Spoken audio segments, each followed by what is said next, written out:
Baik, teman-teman sekalian, jadi kita akan membahas pasal 10 ya, secara singkat aja. Jadi teman-teman jika ada yang mau ditanyakan silahkan ya di grup.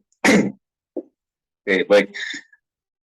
Jadi pasal 10 kita lihat bahwa sekali lagi ini adalah bagaimana cara dari Paulus menyampaikan kepada jemaat di Korintus ya. Jadi kita memuji Tuhan atas kasih-Nya. Nah, kita lihat ya beberapa ayat di awal. Pasal 10 ini katakan, aku Paulus orang yang tidak berani bila berhadapan muka dengan kamu, tetapi berani terhadap kamu bila berjauhan. Aku memperingatkan kamu demi Kristus yang lemah lembut dan ramah. Artinya apa? Sekali lagi, manusia hari ini memiliki kondisi di mana tidak ada hal yang bisa dibanggakan selain dirinya sendiri. Kalau kita punya Tuhan, maka yang bisa kita banggakan adalah Tuhan Yesus.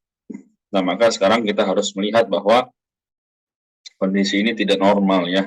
Tapi juga kita lihat di ayat yang ke-6, katakan, dan kami siap sedia juga untuk menghukum setiap kedurhakaan, bila mana ketaatan kamu telah menjadi sempurna. Nah, artinya apa?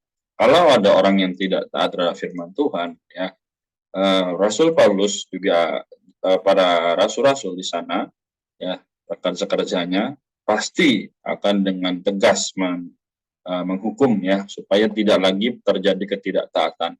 Nah, hari ini bagaimana kondisi kita? Manusia hari ini adalah perlu memiliki satu kedambaan supaya bisa menjadi seperti apa yang Allah inginkan. Karena di sini katakan apa? Melalui ukuran kapasitas Allah. Ya, di ayat 8 Paulus berkata, bahkan jika aku agak berlebih-lebihan bermegah atas kuasa yang dikaruniakan Tuhan kepada kami untuk membangun dan bukan untuk meruntuhkan kamu, maka dalam hal itu aku tidak akan mendapat malu. Jadi teman-teman sekalian, itu pasal 9 kita sudah bahas ya, bahwa orang harus tahan uji, ya, orang harus menabur buah kebaikan, ya, Injil, kasih karunia dan sebagainya. Nah, jadi di ayat 18 langsung ya teman-teman, nanti yang masih kurang jelas boleh tanyakan, dikatakan, sebab bukan orang yang memuji diri yang teruji, melainkan orang yang dipuji Tuhan. Artinya apa? Hari ini banyak orang mungkin mencari nilai dari manusia, ya, mencari supaya orang ini, wah iya bagus, wah iya dia bisa bicara dan sebagainya, atau supaya dikenal. Tapi teman-teman sekalian, kita harus sadar bahwa ini tidak normal, ya. Jadi sekali lagi, ya, kita mengenal Tuhan adalah mengenal Tuhan yang hidup, dan Dia adalah Allah yang tersembunyi, ya, bukan Allah yang mau supaya Dia dirinya disembah dulu, ya. Dia tidak menyuruh itu, tapi Dia melakukan dengan teladan sehingga orang bisa menyembahnya. Dan orang tidak bisa tidak menyembahnya karena keteladanannya. Nah, 13 ya, sebaliknya kami tidak mau bermegah melampaui batas, melainkan tetap di dalam batas-batas daerah kerja yang dipatok Allah bagi kami, yang meluas sampai kepada kami juga.